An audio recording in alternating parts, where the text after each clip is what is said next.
ఎక్కడ అడ్మిషన్ దొరకదు, ప్రైవేట్ స్కూల్లో దొరకదు, గవర్నమెంట్ స్కూల్ ఎక్కడ అడ్మిషన్ దొరకదు. కంప్లీట్గా మన కరియర్ కొలాప్స్ అయిపోతుంది. ఒకసారి ఆలోచించండి, ఇంత మంచి వెదర్లో ఉన్న మనం, మంచి ఫ్యాకల్టీ ఉంటారు, ఎక్సలెంట్ వెల్ ఎక్స్పీరియన్స్డ్ ఫ్యాకల్టీ ఉన్నారు, ఎన్సీసీ ఉంది, మంచి గ్రౌండ్ ఉంది, అన్ని విధాలుగా మనకు సఫిషియంట్ ఆపర్చునిటీస్ మన దగ్గర ఉన్నాయి. సో మనం ఈ ఫోకస్ ఆర్ ఎడ్యుకేషన్, ఈ ఫోకస్ ఆర్ స్టడీస్ అంతే, ఏం అవుతుంది. ఇక్కడ అలాంటి వెదర్ ఏం లేదు, బట్ మన అవేర్నెస్ ఇవ్వడం అనేది రెస్పాన్సిబిలిటీ. మాకు వచ్చే గంజాయి కేసులలో వాళ్ళు ఏం చెప్తారంటే, ఫస్ట్ సార్ మాకు ఎలాంటి అలవాటు లేదు సార్. ఫస్ట్ చాలామంది మంచి మంచి స్టూడెంట్స్ ఉన్నారు, బాగా చదివే స్టూడెంట్స్ ఉన్నారు, స్కూల్లో +1 +2లో మంచి గ్రేడ్స్ ఉంటుంది, బీటెక్లో మంచి కాలేజీలోకి వెళ్ళిపోతారు, మంచి యూనివర్సిటీ చదువుకుంటారు, పీజీ కావచ్చు, ఎంటెక్ కావచ్చు, మంచి ఐక్యూ లెవెల్స్ ఉన్న పిల్లలు ఉంటారు. కానీ ఎవరో ఒక అన్న వాళ్ళు చెప్పే రీజన్స్ అంటే, ఒక అన్న తీసుకొచ్చి అలవాటు చేసింది సార్ మాకు, దాని నుంచి నేను కోరుకోలేకపోతున్నా. ఫస్ట్ ఎలా ఉందో ట్రై చేయమని చెప్తారు, మనం అవాయిడ్ చేస్తే వాడు సర్కరాస్టిక్గా మాట్లాడతారు, రెచ్చగొట్టేలాగా మాట్లాడతారు. బర్త్డే పార్టీలని, పెళ్ళిళ్ళని, డీజే బరాత్లో పోయినప్పుడని, ఇలాంటి మూమెంట్స్లో మనల్ని వాళ్ళు స్టైల్గా రావుతుంటారు. అవన్నీ చూసుకొని ఇన్స్పైర్ అవుతారు కొంతమంది. అట్లా ఇన్స్పైర్ అయిన వాళ్ళు అలవాటుగా మారి అడిక్షన్స్ ఇదికి వెళ్ళిపోతారు అన్నమాట.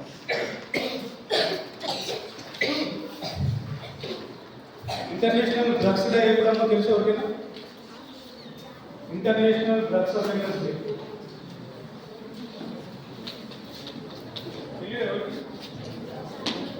26 జూన్ అన్నమాట. జూన్ 26 తెలంగాణ ఎడ్యుకేషన్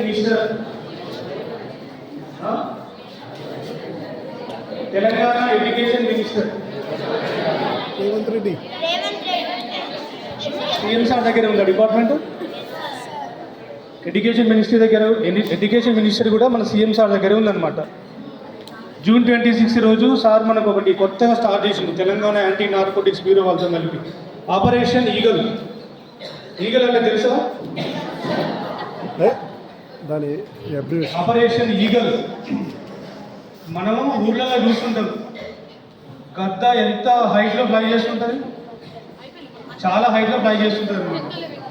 కానీ దాని విజన్ మాత్రం చాలా స్ట్రాంగ్ ఉంటుంది. వాయిస్ లాస్ట్ వినండి, కొద్దిసేపు ఆ పేపర్ ఒకటి పక్కన పెట్టండి, తర్వాత చూద్దాం. పెద్ద ఈగల్, ఈ ఆపరేషన్ ఈగల్ ఏంటిదంటే, గద్ద అనేది మనకి ఎంత హైట్లో ఫ్లై చేస్తుంటుందో ప్రతి పోలీస్ స్టేషన్లో మనకి మైక్రో డ్రోన్స్ అనేది తీసుకొచ్చారనమాట. సేమ్ బర్డ్స్ లాగానే ఉంటుంది, మనకు అనిపించదు. ఆ డ్రోన్స్ ఏం చేశారంటే, ఎక్కడైతే హాట్స్పాట్ ఏరియాస్ ఉంటాయో, ఎక్కడైతే కొన్ని టౌన్స్లలో కొంచెం న్యూసెన్స్ క్రియేట్ చేసే ఏరియాస్ ఉంటో ఆ ఏరియాలో ఫ్లై అవుతుంటాయి అన్నమాట. అక్కడ మందు తాగినా, మద్యం తాగినా, లేదంటే గంజా లాంటివి ఏమైనా తాగినా, లేదా గొడవలు పెట్టుకుంటున్నా కూడా డైరెక్ట్ లోకల్ పిఎస్కి కనెక్ట్ చేస్తారు. ఆ డ్రోన్ పంపించిన ఏరియా నుంచి ఆ పిఎస్కి మనకి రెడ్ మార్క్ చూపిస్తుంది అనమాట. సో పెట్రోలింగ్ లీకేజ్ వస్తాయి, తీసుకెళ్ళిపోతుంది. అర్థమవుతుందా? మీరు కూడా ఇక్కడ నుంచి సంక్రాంతి హాలిడేస్ వెళ్ళినప్పుడు కానీ, ఎవరైనా మీ ఇంటి దగ్గర ఏమైనా పరిచయం అయినా, లేదంటే ఎవరైనా మిమ్మల్ని డ్రగ్స్ తీసుకోమని ఫోర్స్ చేసినా కూడా మీరు మన anti narcotics toll free number 1908, అందరు గుర్తుపెట్టుకోవాలి నెంబర్ 1908. 1098 ఏంటిదమ్మా? చైల్డ్ లైన్ నెంబర్ కదా. 1098 ఏమో చైల్డ్ లైన్ నెంబర్, 1908 ఏమో anti narcotics toll free number.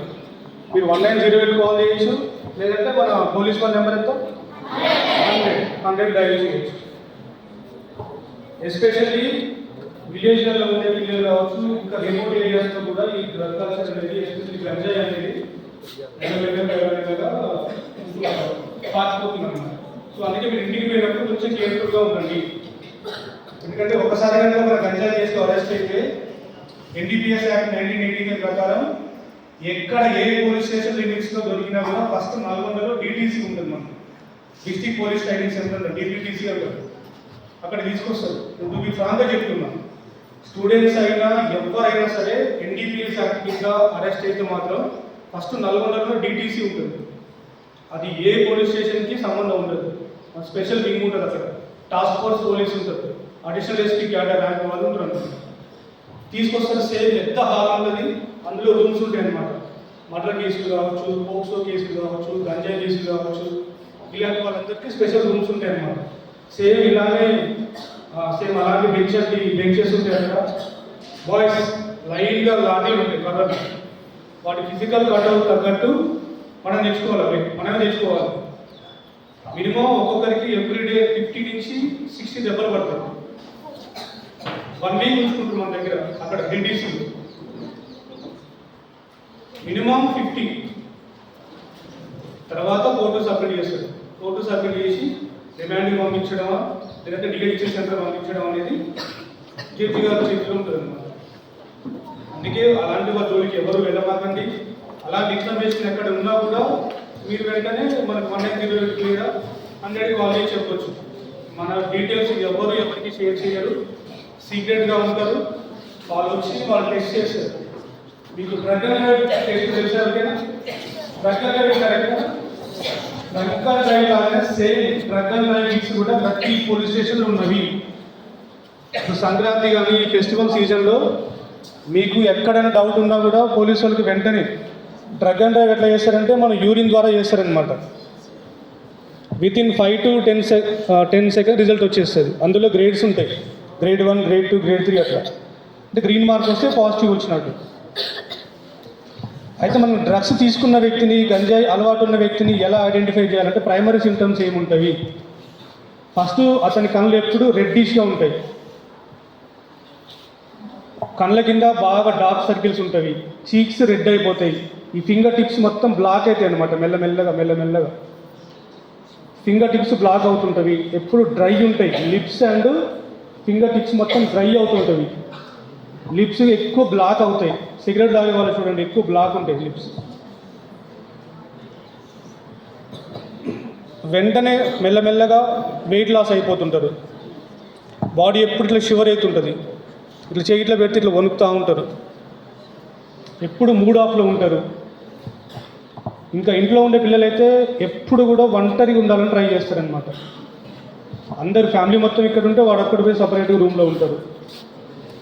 ఫ్యామిలీకి ఆ పీపుల్కి ఏమైందంటే ఆ పర్సన్కి రిలేషన్ దెబ్బతింటుంది, గుడ్ రిలేషన్ ఉండదన్నమాట. మెయిన్ ఇంకోటి ఏంటంటే బాడీ మీద ఎక్కువ టాటూస్ కొట్టించుకుంటారు, టాటూస్ వేయించుకుంటారు. డిఫరెంట్ సింబల్స్ ఉంటాయి. గంజా తాగే ప్రతి ఒక్కరికి 100% టాటూస్ ఉంటుంది. కంపల్సరీ టాటూస్ వేయించుకుంటారు. డిఫరెంట్ సింబల్స్ ఉంటుంది ఇక్కడ మెడ దగ్గర, హ్యాండ్స్ మీద. ఇంకా ఆ మత్తులో 100% వేయించుకుంటారు అనమాట. ప్రతి ఒక్క కేసు మా దగ్గరికి వచ్చే డిఎడిక్షన్ సెంటర్లో ప్రతి ఒక్క కేసుకి 100% టాటూస్ ఉంటుంది. ఈ గంజాయి అడిక్ట్ అయిన వ్యక్తులు ఎలా ఉంటారంటే వాళ్ళ ఫీలింగ్స్ కావచ్చు, వాళ్ళ ఎమోషన్స్ కావచ్చు, ప్రతిదీ కోల్పోతారండి. ఎందుకంటే వాళ్ళ సిఎన్ఎస్ సిస్టంలో నార్మల్ లేదు కదా, మొత్తం ఆల్కహాల్, మత్తు, డ్రగ్సే ఉన్నాయన్నమాట. ఉండడం వల్ల ఏమైందంటే ఎప్పుడు కూడా నెగిటివ్ వేలోనే మాట్లాడతారు, నెగిటివ్ వేలోనే ఆలోచిస్తారు, పాజిటివిటీ అనేది మొత్తం తగ్గిపోతారు. దొంగతనానికి అలవాటు కావాలి. ఇంకా అమ్మాయిలు అయితే సెక్సువల్ హెరాస్మెంట్ చేస్తారు. మీకు ఒక బెస్ట్ ఎగ్జాంపుల్ చెప్తా. మా డిఎడిక్షన్ సెంటర్లో క్యాండిడేట్ ఉన్నాడు, హరితేజ క్యాండిడేట్. వాళ్ళ డాడీ ఒక గవర్నమెంట్ టీచర్, ఇక్కడ హెచ్ఎం. వాళ్ళ మమ్మీ బయో సైన్స్ టీచర్ అనమాట. మంచి educated family, wealthy family and healthy family. Hariteja, Haripriya ఇద్దరు ట్విన్స్ వాళ్ళు, వాళ్ళ సిస్టర్ అని వాళ్ళు కదా హరితేజ. ఇంటర్మీడియట్లో అతనికి వాళ్ళు జగితారు, యాక్చువల్లీ హైదరాబాద్ షిఫ్ట్ చేసేది అన్నమాట. చదువుకోవడం మంచి కాలేజీలో జాయిన్ చేసి ఒక బర్త్డే పార్టీలో ఒక థమ్స్అప్లో అతనికి ఏదో ఆల్కహాల్ కనిపించారంట. ఆ రోజు స్టార్ట్ అయింది అతని జర్నీ, డ్రగ్ జర్నీ. అంటే సబ్స్టాన్స్ తీసుకోవడం జరిగింది. ఆ రోజు స్టార్ట్ అయింది. సిగరెట్స్ కావచ్చు, గంజాయి కావచ్చు, అలా మెల్ల తీసుకొని టోటల్లీ అడిక్ట్ అయిపోయింది. అదే మూమెంట్లో వాళ్ళ డాడీ కోవిడ్లో హాస్పిటల్లో చనిపోవడం జరిగింది. వాళ్ళ మమ్మీ ఇతను వాళ్ళ మమ్మీని అమౌంట్ అడిగింది. దేనికి అంటే నేను పార్టీకి వెళ్ళాలి ఫ్రెండ్స్తో పాటు, సో నాకు 100% ఒక 5,000 10,000 ఇవ్వని అడిగాడు. వాళ్ళ మమ్మీ నో చెప్పింది. ఎందుకంటే ఆల్రెడీ వీడు సైడ్ ట్రాక్ అయిపోయింది. వెళ్ళిపోవడం వల్ల వదిలిపెట్ట నీకు ఏం కావాలి తీసుకొస్తా అని చెప్పేసి వాళ్ళ మమ్మీ కన్వే చేస్తుంది. మాటలు జరుగుతుంది. వినండి మనలు వినకపోవడం వల్ల వాళ్ళ మమ్మీ టీచర్ మీద పని చేసుకుంటుంది. వెనకాల నుంచి వెళ్ళి రాడ్డు తీసుకుని తలపై మిగిలి కొట్టింది. కొడితే వాళ్ళ మమ్మీ దాదాపు 4 years నుంచి కోమాలోనే ఉంది. ఆల్రెడీ వాళ్ళ ఫాదర్ చనిపోయాడు. 4 years నుంచి కోమాలో ఉన్నారు. వాళ్ళ అక్క కూడా రీసెంట్గా ఆమె కూడా స్కూల్ అసిస్టెంట్ జాబ్ వచ్చింది టీచర్. కానీ వాళ్ళ మమ్మీ ఏమో ఒక ఓల్డ్ ఏజ్ రూమ్లో ఉంది 4 years నుంచి. దీని ఇక్కడేమో డిఎడిషన్ సెంటర్లో మా దగ్గర మెంటల్ ఇల్నెస్ ఇచ్చేసింది అక్కడ. చూడండి, ఒక మత్తు అనేది ఒక జీవితాన్ని మొత్తాన్ని చిక్కి తీసుకొచ్చింది. ఇట్లాంటి కేసులు రెగ్యులర్గా చూస్తూనే ఉంటాం. మనం చాలా బాధ అనిపిస్తుంది. ఎంగేజ్లో ఉన్న పిల్లలు, చదువుకునే పిల్లలు, వీటి వల్ల అవేర్నెస్ లేకపోవడం. ఒకసారి మనం కన్సూమ్ చేస్తే మన ఫిజికల్గా ఎంత డ్యామేజ్ అవుతుంది, లోపల ఆర్గాన్స్ ఎలా డ్యామేజ్ అవుతుంది, మనం మెంటల్గా ఎంత సఫర్ అవుతున్నాము, దీనివల్ల మన కెరీర్ ఎలా కొలాప్స్ అవుతుంది, సోషల్ ఎంత ఇంపాక్ట్ పడుతుంది. తాగిన వాళ్ళకి ఏం కాదు, ఆ డిఎడిషన్ సెంటర్లోనూ సబ్జెక్టులోనూ రెస్ట్ తీసుకుంటారు మంచిగా. 3 పూట అన్నం పెడతారు, యోగా చేస్తారు, క్లాసులు చెప్తారు, అన్నీ చెప్తారు. కానీ వాళ్ళ వల్ల సఫర్ అయ్యేది ఇంట్లో పేరెంట్స్. విలేజ్లో ఎలా ఉంటుందమ్మా, ఇంటికి ఒక కానిస్టేబుల్ వచ్చి ఏదో మాట్లాడితేనే కూడా ఇంటికి ఏదో పోలీసులు వచ్చింది, వాడే ట్రైన్ చేసిందో. అట్లాంటిది ఒక గంజా కేసులో అరెస్ట్ అయ్యి ఒక సబ్జెక్ట్ వెళ్ళిపోయిన క్యాండిడేట్ ఒక పరిస్థితి ఇంట్లో పేరెంట్స్ నడగండి. చుట్టుపక్కల సొసైటీ నైబర్స్ ఉంటారు, వీళ్ళు గంజాయి ఫ్యామిలీ. అంటే అతను చేసిన మిస్టేక్కి దాని నెగిటివ్ ఇంపాక్ట్ వాళ్ళ పేరెంట్స్ మీద పడింది, ఇంట్లో సిబ్లింగ్స్ మీద పడింది. ఒక చైన్ సిస్టమ్ అనమాట. ఇప్పుడు ఇండివిజువల్ తాగే వాళ్ళు ఇండివిజువల్గా తాగరు, అతనికో ఫ్రెండ్ కావాలి, వీడు ఇంకో ఫ్రెండ్ అలవాటు చేస్తారు, అతను ఇంకో వాళ్ళ ఫ్రెండ్ అలవాటు చేస్తారు. ఇది ఒక చైన్ సిస్టమ్ అనమాట. అందుకే బ్రేకింగ్ చైన్ అంటున్నాం. Narcotics system breaking chain. ఈ ఇష్యూ మీద మన నల్గొండ ఎస్పీ శరత్ చంద్ర పవర్ ఐపీఎస్ సార్ అయితే వెరీ సీరియస్గా ఉన్నారు. నల్గొండ ఎస్పీ సార్ మన దగ్గర రాకముందుకు నార్కోటిక్స్లో ఎస్పీగా పనిచేశారు. మంచి నాలెడ్జ్ ఉంది సార్కి. Indian directive officer. స్కూల్లో పిల్లలు కావచ్చు, విలేజ్లో ఉండేవాళ్ళు కావచ్చు, ఎవరైనా సరే వీటిని కొంచెం అవేర్నెస్ తీసుకోండి. మీరు కూడా మీ ఇంటికి వెళ్ళినట్టు మీ పేరెంట్స్ కావచ్చు, మీ సిబ్లింగ్స్, మీ బ్రదర్స్ కావచ్చు, కొంచెం ఎక్స్ప్లెయిన్ చేయండి. గంజాయి వల్ల ఎఫెక్ట్ పడుతుంది, ఎన్టీపీఎస్ చట్టం ఉంటుంది అనేది కొంచెం ఎక్స్ప్లెయిన్ చేయండి అంతే. ఇంకోటి ఏంటంటే సార్, గురుకులాల్లో కొంచెం కంప్లైంట్ వచ్చేది ఏంటంటే సార్, గురుకుల స్కూల్స్లో, రెసిడెన్షియల్ స్కూల్స్లలో పిల్లలు అవుటింగ్ వెళ్ళినప్పుడు అంటే రిటర్న్ వచ్చేటప్పుడు ఫస్ట్ వాళ్ళు వచ్చి చుట్టూ కాంపౌండ్ వాళ్ళు ఎక్కడైనా సిగరెట్స్, ఆల్కహాల్ బాటిల్స్ అవైతే ఉపయోగించి ఫస్ట్ కాంపౌండ్ వాళ్ళు పడేసి తర్వాత వాళ్ళ మెయిన్ గేట్ నుంచి వచ్చి సెక్యూరిటీ దగ్గర చెక్ చేసుకుని వెళ్తున్నారంట. కొంచెం అలాంటివి కూడా ఫోకస్ పెట్టండి. ఎందుకంటే చాలా గురుకుల స్కూల్స్ కంప్లైంట్ వచ్చాయి మాకు. మీ పోలీసులకు చెప్పడం జరిగింది, సీసీటీవీ కూడా పిక్ చేసుకునే వాళ్ళు. సో మీరు ఎవరైనా మీ పిల్లలు ఏం చేస్తారంటే కొంతమంది, అందరు కాదు, మధ్యలో అవుటింగ్ వెళ్ళిపోయినప్పుడు ఎవరైనా సరే, తమ్ముడు నీకు డబ్బులు ఇస్తావు తీసుకురా, లేదా ఒక నెంబర్ ఫోన్ చేయి, ఆ ఫోన్ పే చేస్తారా నువ్వు తీసుకురా, అట్లాంటివి చేస్తుంది. కొంచెం కేర్ఫుల్గా ఉండండి. ఒక్కసారి కనుక దొరికితే మాత్రం మీ కరియర్ కొలాప్స్ అయిపోతుంది. 9th, 10th, +1, +2లో మీరు ఇంటికి వెళ్ళిపోతుంది. మీ లైఫ్ టైం ఇంటికంటే కూర్చోవాలి, ఎక్కడ అడ్మిషన్ దొరకదు. అర్థమవుతుందా? ఇవన్నీ అవసరం లేదు. మన ప్రైమరీ డ్యూటీ ఏంటి? చదువుకోవడం. క్లాసెస్ మంచిగా వినండి, వెళ్ళిన మార్నింగ్ లేచి కాసేపు ఫిజికల్ యాక్టివిటీ చేయండి, యోగా చేయండి. ఎందుకంటే ఈ రోజుల్లో ఫిజికల్ హెల్త్ కంటే మెంటల్ హెల్త్ చాలా డ్యామేజ్ అవుతుంది.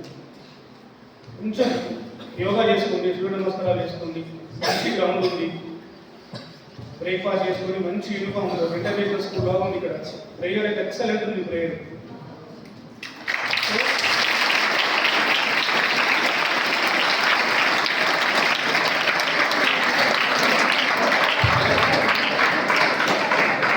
ఎవ్రీడే న్యూస్ పేపర్ చదవండి.